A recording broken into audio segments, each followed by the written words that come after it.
This is a T-Rex. This is a mosasaur.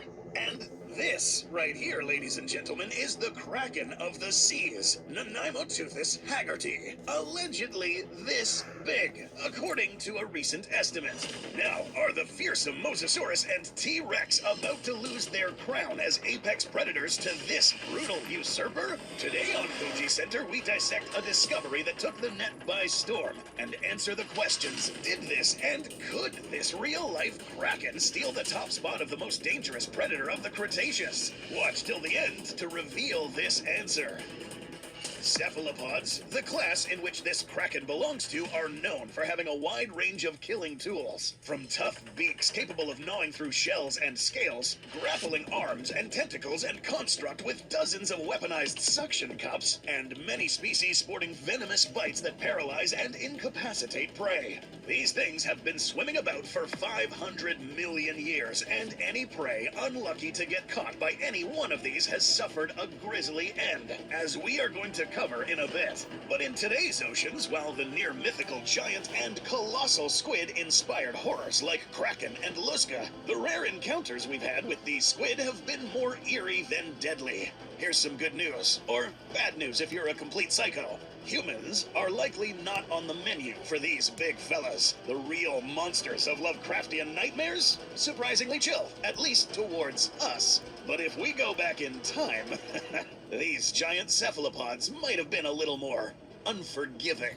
Imagining a giant apex predator in the sea makes you wonder sometimes what it would be like to feel like the dominating force in the sea. What if you could jump into that kind of large-scale chaos yourself, wielding unyielding power unlike anything ever seen before?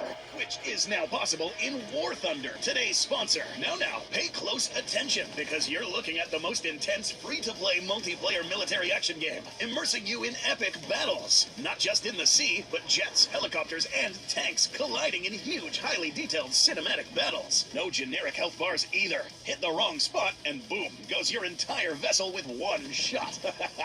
Many tools at your disposal, like guided missiles, active defense systems, smoke screens, night vision, drones, and even nukes to wipe out the whole map. Ninth Wave Update is here, folks, giving you access to Hungarian aviation, gorgeous updated water physics, and new aircraft like F-16C, Block 52, and MiG-29M. And because you can jump between land, sea, and air combat, you can fight however you want. So what are you waiting for, man? After you're done watching this video, scroll down and hit that link below. Put on some headphones, get comfortable, because what you will experience is unreal. Seriously, dude, new players plus returning players who haven't played in 6 months get bonuses including 100k Silver Lions, Eagle of Valor Decorator, and more. And if you want the same chaos on the go, pull out your iOS or Android phone and dominate without worrying about a kraken pulling up and pulling you down into the depths.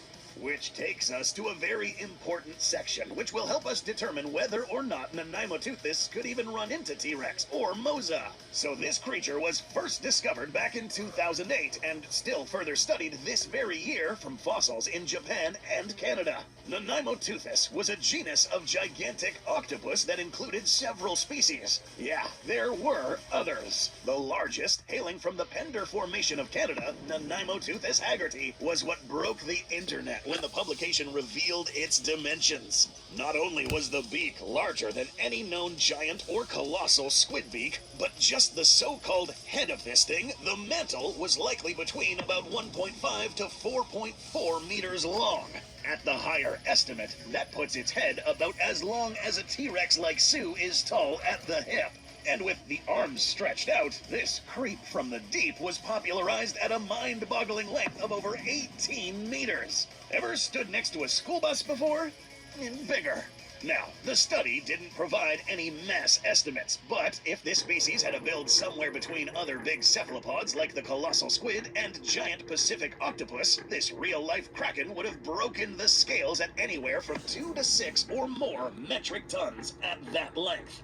That is ludicrously big for a cephalopod. Orders of magnitude bigger than any living or extinct known to us so far. Note that even small cephalopod beaks are strong enough to chew through tough crustacean shells and concentrate an otherwise moderate crunching force to spike across the sharp tips of the jaw. So an octopus this size would be able to shred muscle and crunch through tough shells, scales, and some bone.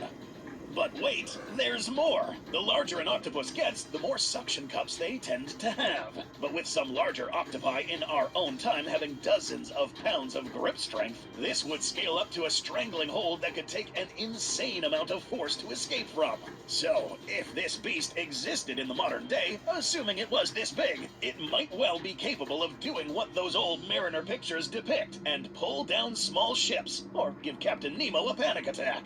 A victim snatched from the surface would be quickly dragged downwards into the depths and enveloped. So even if you had your diving gear on, the pressure changes would rupture your eardrums and squeeze air from your lungs. The suction cups would seize and shred, grip strength potentially being enough to wrench off pieces of flesh. And then the beak comes into play. As you are drowned, crushed, and twisted, chunks of flesh the size of a grapefruit would be sectioned out, bite by bite. At that point, one might as well hope paralytic venom, drowning, or the octopus getting lucky and hitting a vital organ would follow next.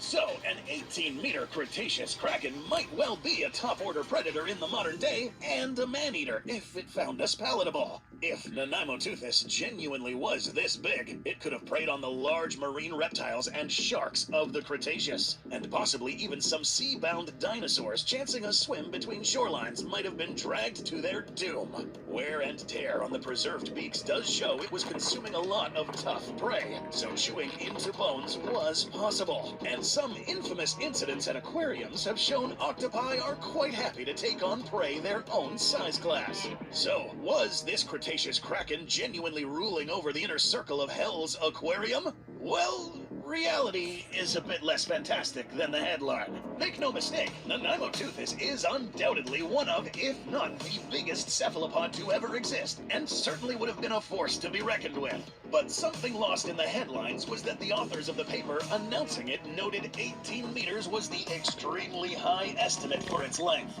Why? This bygone beast of the sea belonged to the cirrate octopus family, which still exists today in the ocean depths. Most modern members are pretty stumpy, small, and honestly kind of cute. This might be a determining factor in answering our question. So, these octopi do have some pretty bulky bodies, but the length of their arms can be extremely variable. Some are very long, but others are very short. You'd only get to 18 meters with the absolute biggest possible metric. About 6.6 to 12 meters was considered more likely, and that would knock down the possible size considerably. A very big one might have been approximately 650 to 1,500 kilograms, depending on build. Maybe higher, maybe lower.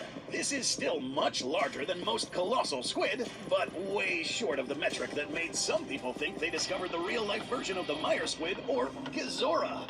Additionally, cephalopod experts weighing in on the topic, like Christian Klug, have cautioned that the high estimates for this giant octopus are unlikely and hard to pin down, given all we have is just beaks. Soft-bodied animals don't preserve well in the fossil record, so figuring out what the rest of it looked like is already a difficult question. But even if it was smaller, the fossils themselves leave evidence of grim possibilities. The beaks of these actual krakens were very robust and showed wear patterns indicating they were chomping into hard objects. This could be a sign they were chewing into bone, or they might have been preying on their fellow cephalopods and gnawing into the shells of armored ammonites. Probably both. What's more, the wear patterns showed possible signs of something known as laterality. This is when an animal favors one side of the body over another, like being right or left-hand dominant, or chewing on one side of the jaw more. Even more frightening in this case is that laterality is a good marker of intelligence in the animal kingdom. And given how sharp some modern octopi are, it is possible Nanaimo-toothus was one of the smartest animals of its time. If true, this could mean it was sharp enough to locate and exploit weaknesses in prey or rivals. Remember favorable hunting grounds, or possibly even engage in group hunting like some modern cephalopods. So could this actual kraken take on the terrors of T-Rex, Tylosaurus, and Mosasaurus? Well, maybe, only if it truly was the maximum estimated size. But there is another hurdle a lot of the buzz seems to have missed. Alongside it likely being huge for an octopus, but smaller than 12 meters long, Nanaimo-toothis is actually from a very particular time in the Cretaceous. So far, the fossils are from about 100 to 72 million years ago. While the last chunk of that time would have allowed Nanaimo-toothis to meet the earlier species of Mosasaurus and Tylosaurus, T-Rex wouldn't crop up for another few million years. Mosasaurs did exist 100 million years ago, but they were drastically smaller than the biggest ones at the end of the Cretaceous, with the giant pliosaurs like Kronosaurus dying out just before 100 million years ago, and most larger sharks like the Ginsu shark needing some time to reach huge sizes too. The Cretaceous seas would have been a smaller playing field when the big octopus first showed up versus later on. So it's possible the big octopus grew to such a scale to fill a void at the time, and then had to contend with larger and larger threats over time.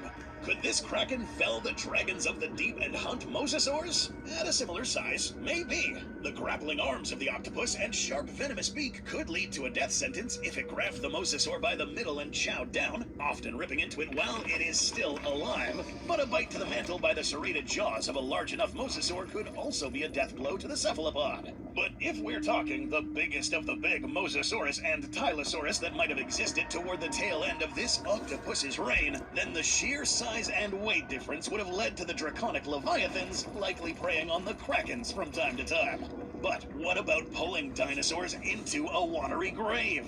Well, entirely possible if the octopus was big enough or the target was small enough. Even without the turbo-octo size being likely, this was still a big animal with a key advantage in the water versus a land animal at sea. And some modern octopi have certainly not been shy about trying some dinosaur flesh in their diet. So, final answer: probably didn't happen in the real world, assuming the information we know today stands accurate. Tyrannosaurus was likely spared a grisly end by the tentacled menace.